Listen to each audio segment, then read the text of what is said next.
Pray with me while you're standing, please. Father in heaven, we thank you for this great and glorious day. Father, we thank you for the message of King David, Lord. We thank you for the example that he gives us in his life. And we ask you to give us clarity of mind and heart to understand what it is you would have to teach us this morning through the life of your servant, King David. In Christ's name, amen. Please be seated. Eric, thanks to you. I've got a post. I appreciate that. I can work now.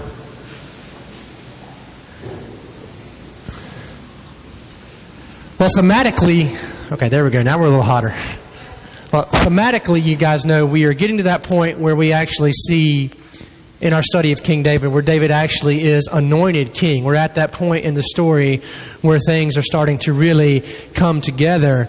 And, of course, that is the highlight as we look at this kind of across the big picture here. We've come to that moment. But what I want to point out to you today is the patience in which David shows as he comes to the throne. But before we can do that, we're going to back up and we're actually going to read the passage again this morning. And the reason why I'm doing that is because the lectionary reading skips over verses 6, 7, and 8, and they're actually going to be part of what we have to look at this morning, and they actually make the whole story make sense. And so I thought that rather than just try to put that in, we would see it in its given context. Samuel writes, "Then all the tribes of Israel came to David at Hebron and said, 'Behold, we are your bone and flesh. In times past, when Saul was king over us, it was you who led out and brought in Israel from battle. And the Lord said to you, you shall be shepherd of my people Israel, and you shall be prince over them.' So all the elders of Israel came to the king at Hebron, and King David made a covenant with them at Hebron before the Lord, and they anointed David as king over all Israel. And David was 30 years old when he began to reign, and he reigned for 40 years. At Hebron he reigned over Judah 7 years and 6 months, and at Jerusalem he reigned over all Israel and Judah for 33 years. And the king and his men went to Jerusalem against the Jebusites, the inhabitants of the land, who said to David, 'You will not come in here, but the blind and the lame will ward you off,' thinking David cannot come in here. Nevertheless, David took the stronghold of Zion, that is the city of David. And David said on that day, 'Whoever should strike the Jebusites, let him get up the water shaft to attack the lame and the blind, who are hated by David's soul.' Therefore it is said, 'The blind and the lame shall not come into the house.' And David lived in the stronghold and called it the city of David. And David built the city all around from Milo inward. And David became greater and greater, for the Lord, the God of hosts, was with him." Well, I've had such a good run as of late, was starting kind of my sermons with a cliche that I thought there's no reason to really stop. So good things come to those that wait. And this particular saying is easy for us to understand because, of course, the main virtue being espoused here with that saying is patience. Yet, patience is probably the most difficult virtue to develop, especially for those of us who grow up first with the microwave, then with email, now with the smartphone, texting, Twitter, Snapchat, Instagram, me. I can remember one day at my previous job, I worked for a bishop. I was a canon for a bishop, and it was a very paperwork intense job. Lots and lots and lots of emails. I went on vacation one time and came back. I had 855 emails. That was a normal occasion, just normal pace of life for us. I remember one day we were sitting in the office and everyone was busy working at their computers. And I looked up and I saw the bishop, and he just kind of stopped and was just staring off into nowhere. And I was like, "What are you thinking about, Steve?" He goes, "I'm thinking about what life was like before email." And I said, "Well, how was it different?" He goes, "Well, I went to work. I worked all day. I came home. I ate dinner with my family. And then I would sit for a couple of hours and play the piano. And then I'd play with my kids. Then I'd go to bed. I'd get up the next day, start the cycle all over." He goes, "And then email came along. And then I worked. And I went home and ate dinner. And then I worked some more. And then I'd check email one more time before I went to bed. And then I started getting up at 4 and 4:30 and doing emails before I ever went to the office. And he goes, and that's the difference between life before and after email. So you see, we have this world we live in where all information is at our fingertips. We can instantly communicate with anyone around the world in the blink of an eye. But that's bred a lot of impatience into us. We've lost that sense of formation that comes with being patient. You know, many social theorists and pundits today now speak of the world being flat. And by that, they're not discussing geography at all. What they mean by the world being flat is that in terms of communication and relationships with everyone, it's just a flat space. There's no problem with communication. We are all citizens of the world. Now, we've all seen the fruits of this impatience that has become ingrained in our culture. Gone are the days of saving up your money and paying cash for something. Thanks to a marvelous thing called credit, which is a number that corresponds to your ability to go into debt. That now defines our lives. You think about how many times you see Credit Karma commercials in a given week. That 3-digit number defines us. You turn on the TV, the citizens of the country are not referred to as citizens or as people, but as consumers, because that is what defines us. Alas, I digress into a soapbox, and lest I get thrown from it, I shall move on. We have been studying the life of David over these last few weeks, and I hope it's been clear to you that David is actually the most opposite of our impatient culture as you can possibly hope for in a person. It would not be too much to say that David was actually a paragon of the virtue of patience, with the little caveat that the 2 times David was not patient in figuring out who Bathsheba belonged to, and not patient when he decided to number all of Israel. Those are the 2 times David was impatient, and those mark the 2 times where David was most outside of the will of God and in trouble with the Lord. We will explore these later on as we study David, but this morning I want you to be thinking about how David was so extremely patient as he waited to become king. We mentioned a few weeks ago, David was never afraid of small beginnings. A mere boy when Samuel showed up at his house to anoint him king of Israel. Dare I say, David probably didn't understand why this man poured oil all over his head that day. But even with that full and visible support from the Lord vis-a-vis his prophet, David did not try to rush things. He didn't seek the throne outside of the will of God, but through a series of events and battles, he actually found himself in the service of King Saul, the very man that God had selected him to replace. Now, this next question I'm going to ask is rhetorical. I don't want to see any hands. It's not confession time. But I want you to think in your mind, have you ever had a job where you worked for a boss that you did not like? How many of you have had a job where you worked for a boss that you knew beyond a shadow of the doubt that you could run the company better than this person, that you could do the job better than him?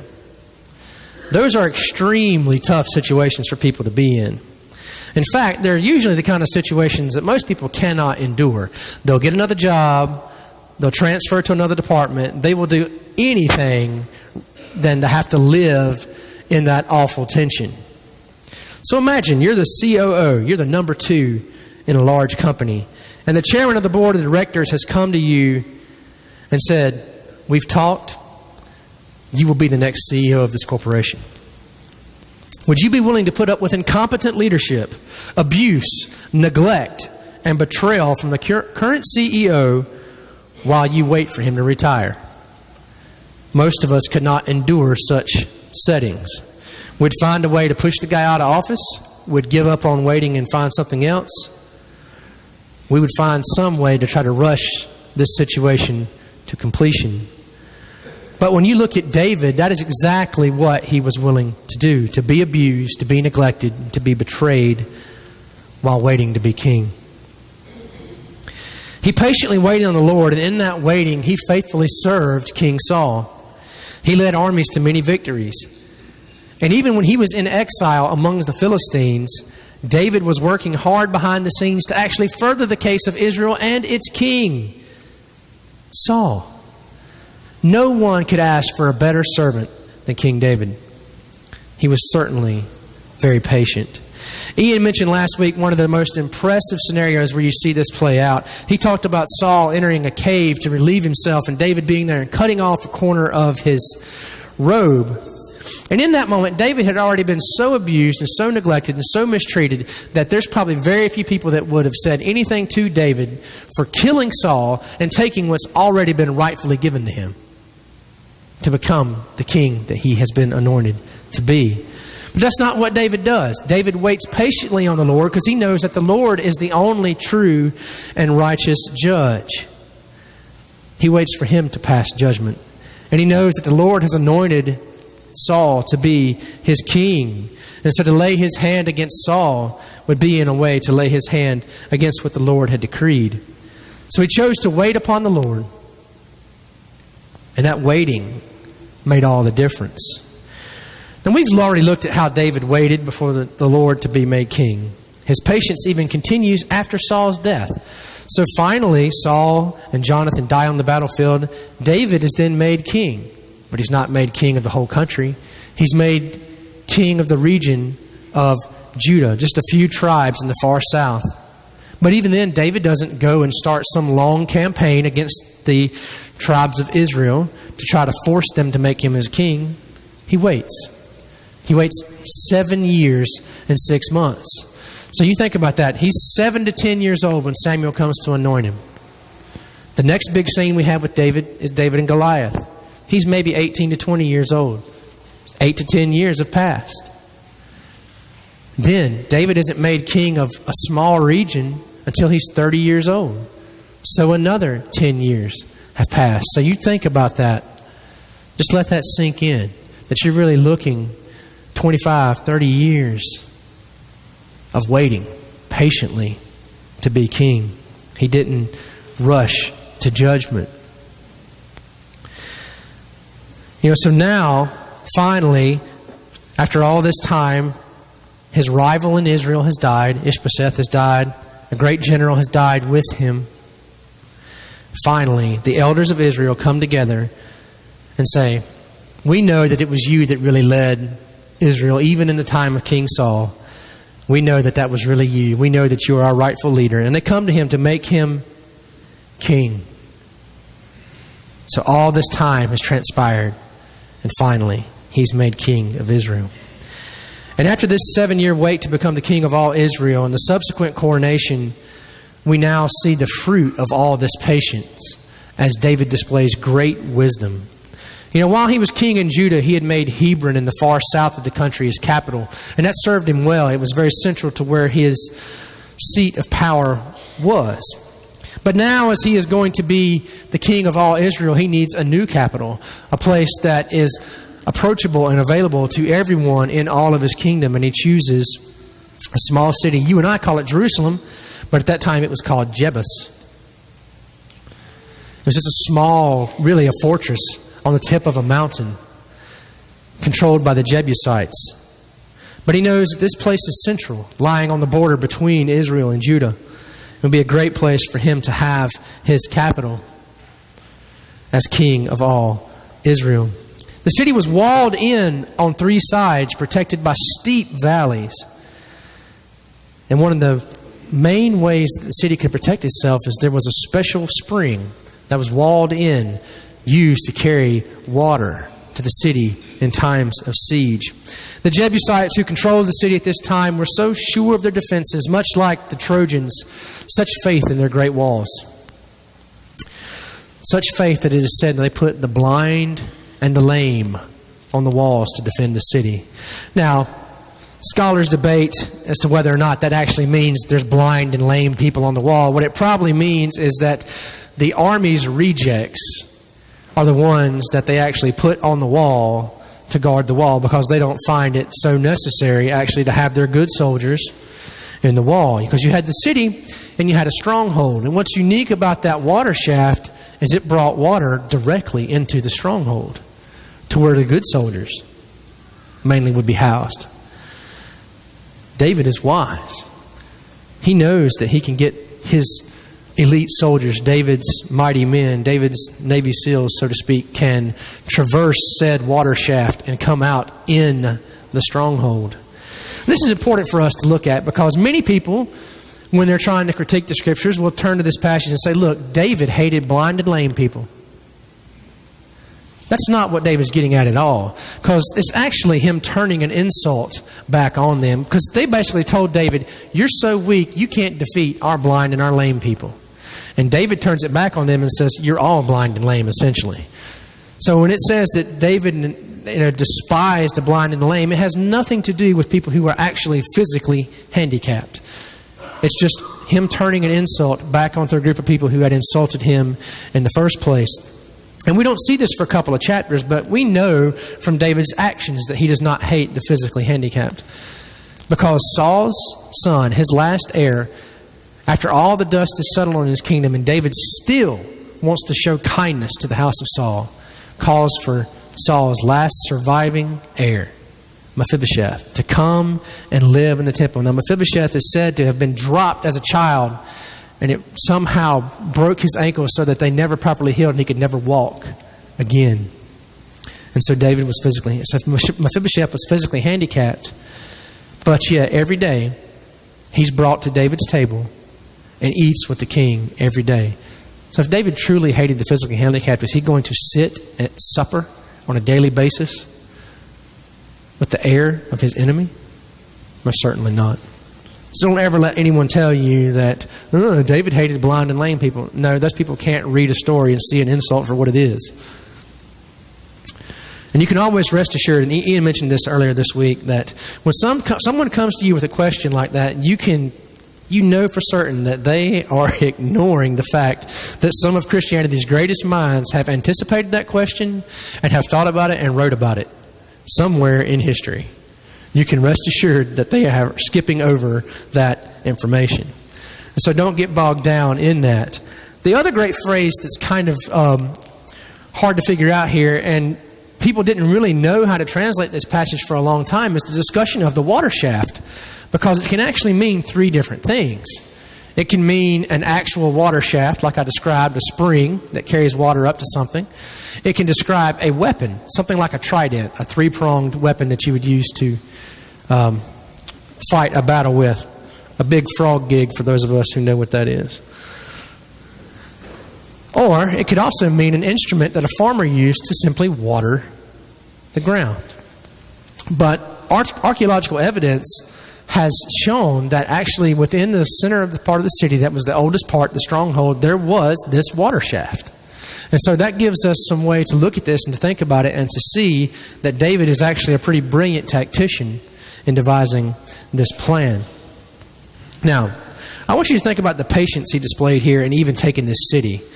You know, the Jebusites had been placed under the ban by the Lord. They were supposed to be driven out, but no one had been able to do it. So David's first act as unified king of Israel is to obey the law, to do what God had wanted them to do. But he waited for it in the Lord's timing. And this victory cemented David in place as a godly leader that all the people would follow almost without question. Now, if he had been hasty to do this before he was the king of all of Israel, he probably couldn't have succeeded. He would not have been able to complete the task as easily as he did. And it would not have laid the foundation for David to have a unified capital city. So what then are the fruits of the patience that David displayed? I think the fruits are manifold. The first being that David experienced a velvet rather than red revolution. Now, David's path to the throne was far from bloodless. I don't mean to imply that no battles occurred. But when you examine the evidence, you see that it was much more of a velvet than a bloody one. The battles were not numerous, and even if they were fierce, the losses were kept to military casualties, if all possible. If David had not waited on the Lord and let things develop over time, then he would have faced a far more difficult time in becoming king of a unified Israel. Let's back this up just a little bit further and grasp just how long David waited. We mentioned it before. He's 7 years old, maybe 10 years old when he's anointed. Then he's 20 when he starts working for Saul. And then he's 30 when he's actually king. He he set a pattern early on in his life of waiting extremely long periods of time for the Lord's will to become clear. So even after David defeats the giants and begins to serve in Saul's house, there's still great patience. He didn't reign again for another 10 years. In the meantime, he was a general and he served in Saul's army. And those 10 years of waiting were not easy. Saul tried to kill him twice, sent him out in exile numerous times, took his wife from him and gave her to another man, and generally just treated him rather poorly. And yet David remained faithful, loyal, and patient. And all of this was for David's benefit, as it formed him into the kind of leader that God needed for his people to have. Ian mentioned last week that David even had songs written about him, about his exploits, where he's said to have slain his thousands and 10,000s. He learned to be a brilliant military tactician. This is why when he comes to the city of Jerusalem, he is able to develop that great plan to send his elite troops up that shaft and take the city without much resistance. It's a masterful plan, really. But if David had rushed through life instead of waiting on the Lord, would he have had the opportunity to become that tactician? Would he have had the opportunity to develop those skills that he needed to be king? Could he have formulated such a plan against the Jebusites without having served such a long and illustrious military career? Most likely he would not. And he certainly would not have been formed into the kind of leader that God needed for his people. But you and I live far from the age of King David. And as far as I know, God has not sent a prophet to anoint any of us as king over his people. If that has occurred, please come to me. I'll help you work through that. But I hope it's clear enough that I've spent all this time this morning talking about patience, that patience is the thing I want us to walk away from this morning. Patience is, of course, a difficult virtue to master. For you and I, it goes against the flow of everything in our culture. Most people in the past, no matter what they did for a living, also had to grow some of their own food. And there's a certain amount of patience that goes along with gardening as a practice, as a habit. Because no matter what you do, all the preparation in the world, you still do lots and lots of waiting when you garden. Because it doesn't matter how well you planted the seed, how well you tilled the ground, you still turn the leaves over, and there's the aphid. And now what are you going to do? You're going to test your patience. You've got to figure out what to do. But now we live in an age where people think meat comes from the supermarket. So what are we to do? How are we to form patience in our lives, or rather have patience form us in our lives when everything we do stresses us to be impatient? How do you develop patience in the era of microwaves and Twitter? And the answer I would offer is to practice patience in the following areas. And since we've mentioned social media a couple times, I think that's one place where we can really practice patience. You and I live in a social media age. And in many ways, that's a good thing. The flow of communication and information has never been more open and more clear. But it's not always a good thing. Social media, I do not understand how, but it has significantly weakened the control of things we say. A normal human being normally has a built-in filter between their mind and their mouth, and it is ran by this thing called tact. But somehow, social media has destroyed that. People will say and do things on a screen that they would never say and do to someone's face. Everyone is Hercules behind a keyboard, but a coward face to face. But perhaps that's just it. You know, it used to be that you just couldn't get away with saying some things to someone in public, but now you can, as long as you do it with keystrokes. So what I would say is, if we can get control of ourselves there, ease up on that send button. I think one of the funniest things, you guys may have heard this on ESPN. There's a guy, Herm Edwards. He was a coach in NFL for a long time, and they bring him every year. The NFL has a rookie school where they bring all the rookie football players in, and Herm Edwards comes and talks to them. And I can remember a couple years ago laughing to the point that I cried as he's telling these men a few things. He's telling them, of course, how to handle their money. But then he gets off and starts talking to them about Twitter. He's like, guys, You just need to ease off that send button. Get rid of Twitter. Because let me tell you what's going to happen. You're going to do something and we got it. It's right there on ESPN instantly. As soon as you say it, you can't get it back. So talk may be cheaper than ever, but I promise you can still not buy it back.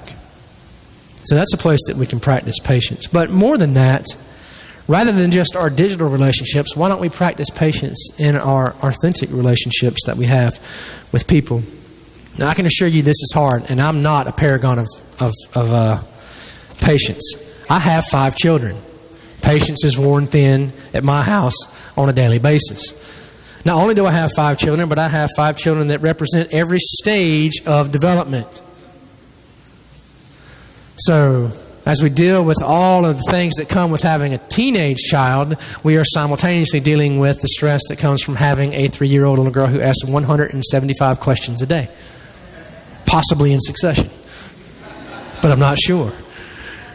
But that is really some place where we have to practice a lot of patience, and it's difficult for us. But really, how do you practice patience? Well, patience is a virtue. But before something becomes a virtue, it has to become a habit. And before it becomes a habit, then it's something you have to intentionally do. And it's like every other habit that you have, good and bad. If you do it long enough, if you do something long enough, basically 21 days. It takes 21 days for something that you do to kind of become a habit.